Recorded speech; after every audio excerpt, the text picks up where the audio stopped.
Pemirsa, penyidik Satreskrim Polres Badung sedang menyelidiki unsur pidana kejadian 21 napi LP perempuan kerobokan minum disinfektan yang dicampur serbuk minuman instan. Sejauh ini 8 orang sipir dan 5 orang napi sudah diperiksa.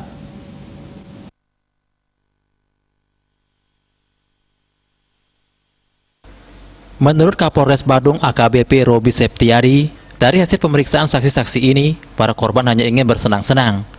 Namun polisi masih menunggu saksi kunci, yaitu napi berinisial Eka sembuh. Pihaknya telah melakukan pemeriksaan ke sipir dan beberapa napi.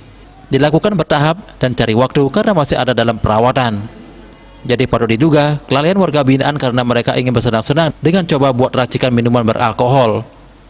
Menurut Kapolres Robi, karena minuman beralkohol tidak boleh masuk lapas, akhirnya mereka meracik sendiri menggunakan disinfektan dicampur dengan serbuk minuman rasa buah. Dugaan awal mereka ingin mencari sensasi minuman beralkohol. Berdasarkan keterangan pihak lapas, disinfektan memang disiapkan karena bagian pelaksanaan prokes, pakai masker, cuci tangan, dan jaga jarak. Pemeriksaan awal tetap berkolaborasi dengan lapas. Hasil uji laboratorium memang ditemukan ada kandungan alkohol. Hasil penyelidikan polisi, napi yang minum minuman tersebut sebanyak 21 orang. Dugaan awal dilakukan beramai-ramai dan saat jam-jam sipir tidak melakukan pengawasan. Minuman rasa buah dicari di warung atau kiriman karena tidak dilarang.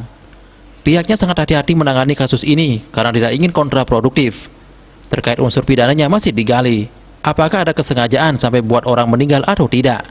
Kalau usut minuman oplosan harus hati-hati dan harus didalami niatnya untuk mencelakai orang lain sehingga bisa menjadi tersangka. Kertanegara Bali Pos melaporkan.